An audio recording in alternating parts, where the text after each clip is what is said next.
महाराष्ट्रातील 3.5 शक्तिपीठांपैकी आद्य स्वयंभू शक्तिपीठ असलेल्या सप्तशृंगी गडावर चैत्र यात्रेनिमित्ताने अभूतपूर्व गर्दी पाहायला मिळाली.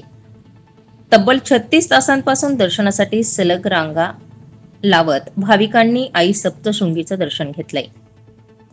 बुधवारी मध्यरात्री देवीच्या शिखरावर पारंपरिक पद्धतीने भगवा कीर्तिध्वज फडकवण्यात आला.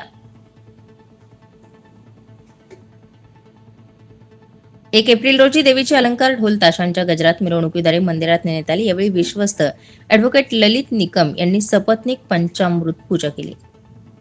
दुपारी कीर्तिध्वजाची विधिवत पूजा करून मिरवणूक काढण्यात आली. कीर्तिध्वजाच्या मिरवणुकीत जयघोषाने सप्तशृंगी गड दुमदुमून गेला.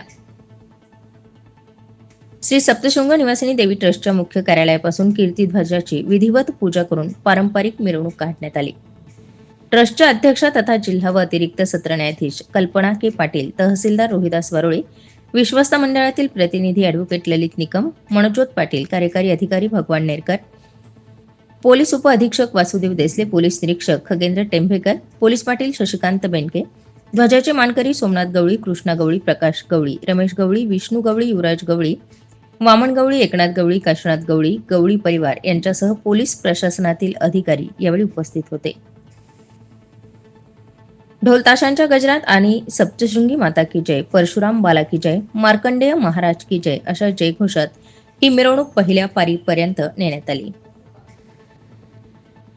मध्यरात्री ध्वजाची मानकरी गवळी कुटुंबियांनी अत्यंत धाडसी चढाई करत सुमारे 4659 फूट उंच शिखरावर कीर्ती ध्वजाचं रोहन केलं.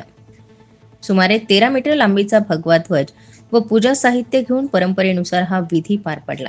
ही परंपरा गवळी कुटुंबियांकडून पिढ्यानपिढ्यांची जपली जात आहे. गर्दीच्या पार्श्वभूमीवर पोलीस प्रशासन, आपत्ती व्यवस्थापन पथक, स्वयंसेवक तसेच विविध सेवाभावी संस्था सज्ज असून आरोग्य सेवा, अँब्युलन्स सुविधा 24 तास उपलब्ध ठेवण्यात आले. भाविकांसाठी मोफत महाप्रसाद व भोजन व्यवस्था देखील करण्यात आल्याची माहिती ट्रस्टच्या वतीनं देण्यात आली. चैत्र उत्सवामुळे संपूर्ण गड भक्तिमय वातावरणात न्हाऊन निघाला असून यावर्षीच्या यात्रेत विक्रमी गर्दी पाहायला मिळाली.